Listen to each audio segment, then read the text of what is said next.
Hello all.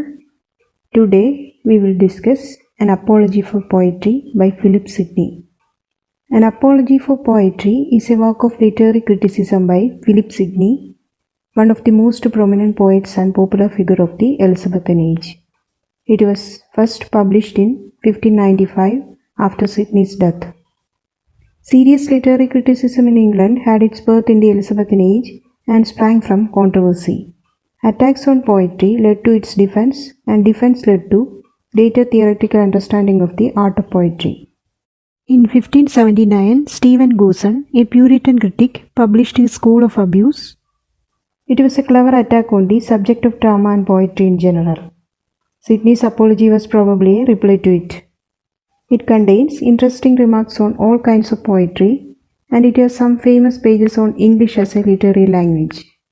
Sidney's essay focuses on three areas: a commendation of the dignity of poetry, a defense on poetry against a variety of charges, a review of the contemporary situation.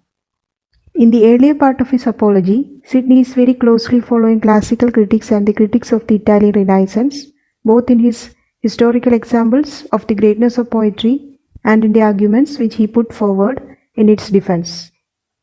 Apology falls into 7 parts. First, exordium. It opens with an exordium or introduction. The opening lines of the apology brings out the relation between the theory and practice of an art. Second, narration. The narration part of the apology relates the facts which give dignity to poetry, narrating the history of glorious titles bestowed upon it, its antiquity and its universality. Sidney refers to its time-honored reputation all over the world. Poetry, according to him, is the first nurse of knowledge. It has been the first light giver to ignorance. Third, proposition. This is the central issue of the controversy and sums up what is about to be discussed. Sidney states that poetry is superior to other branches of knowledge because it creates a better nature, it has effective communication, it teaches and delights. Sidney's definition of poetry may be designated Renaissance Aristotelianism. Fourth one, division. Under this head, Sidney classifies poetry according to its subject matter into religious poetry, philosophical poetry, and imitative poetry. He also discusses the subdivisions of poetry: heroic, lyric, tragic, comic, satiric, iambic, elegiac, pastoral, and certain others. Heroic or epic poetry moves us to truth and makes magnanimity shine through all fears and desires. Lyric songs are songs of virtue which give us moral precepts. Tragedy reveals wickedness in high places and teaches us the uncertainty of life. Comedy imitates the errors of life. Satiric poetry makes man laugh at folly. Iambic poetry unmasks the devices of villainy. Elegiac poetry treats the weakness of mankind, the wretchedness of the world, and thus arouses our sympathy.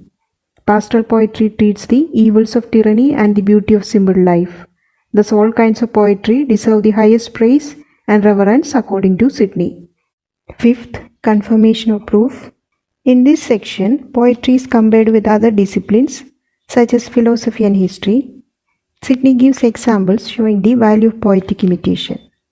In Sidney's view, the philosopher teaches by precept and the historian by examples, whereas the poet employs both precept and the example. The philosopher teaches virtue or vice in thorny arguments and states the bare rule without clarity or beauty of style. But the poet promises pleasure and moves men to virtue unawares. The philosopher teaches the learned only, whereas the poet teaches all. Even if the philosopher excels the poet in teaching, he cannot move his readers as the poet can, and moving the hearts and minds of readers is of higher importance than teaching. Therefore, poetry alone can delight and persuade. Sidney quotes Aristotle on the relative merits of poetry and history. Poetry is more philosophical than history because it is more universal in its content. The poet deals not with what is or has been, but with what might or should be. The heroes of history, unlike those of poetry, cannot be accepted as models. The historian deals with vices and virtues so commingled that the reader can find no perfect pattern to imitate, but the poet gives perfect examples of vices and virtues. He makes virtue succeed and vice fall. The tales imagined by poetry are less instructive than those related by history. they are indeed more effective. History does not give guidance for the future, only the poet makes history reasonable. Poetry shapes the raw materials furnished by history. Poetry, unlike history and philosophy, not only instructs but stimulates and impels, providing incentives to learning. Next, refutation. It deals with specific charges against poetry. All objections against poetic form are answered. Stephen Goosen in his School of Abuse made 4 major charges against poetry. First, poetry is a waste of time. Second, poets are liars. Third, poems are sinful fancies. Fourth, Plato condemned poetry. Sidney dismisses the first charge by saying that teaching virtue is the ending end of all learning.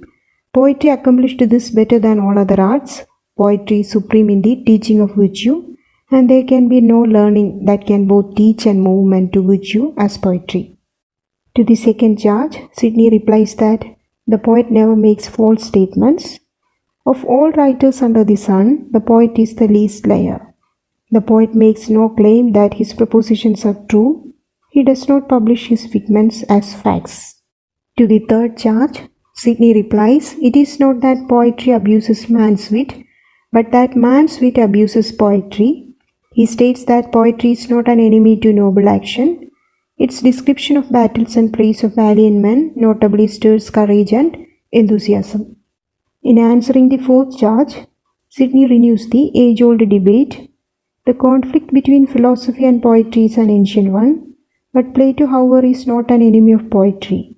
He was against the abuse of poetry and not against poetry itself. Plato refers to poetry as an inspiring divine force far above man's wit, and this was Plato's real attitude to poetry. Sidney's defense of poetry against a variety of charges shows his capacity for logical arguments. It's a passionate defense by a practicing poet. Sidney in his apology attempts to cover a wide field. His study of the contemporary scene is indeed a digression from the main line of argument. Sidney points out the causes of the low repute of poetry in England. He attributes 3 reasons to it. First, he finds fault with the want of spirit in the age. Secondly, he throws the blame on the inferiority of men engaging in it and their mercenary spirit.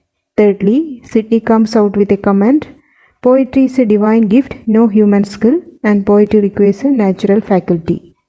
Next, Sidney pays tribute to the English poets who have done good work. Chaucer arrests his attention first. Sidney observes, Chaucer did excellently in his Troilus and Cresside, but not mentions Canterbury Tales. Sidney's classical taste does not admit Spenser's rustic style in Shepherd's Calendar, but he appreciates the poetry in it. According to Sidney, English dramas are rude, incorrect, and observe neither unity of time and place nor verisimilitude.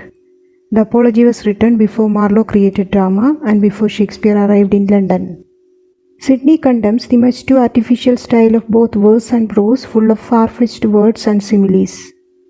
In the concluding part of this digression, Sidney recognizes and proclaims the merits of his native tongue.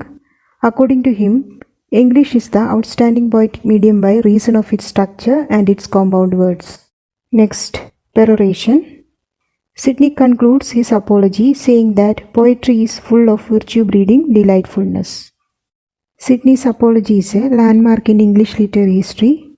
It is more than a mere answer to Goosen's verbal attack.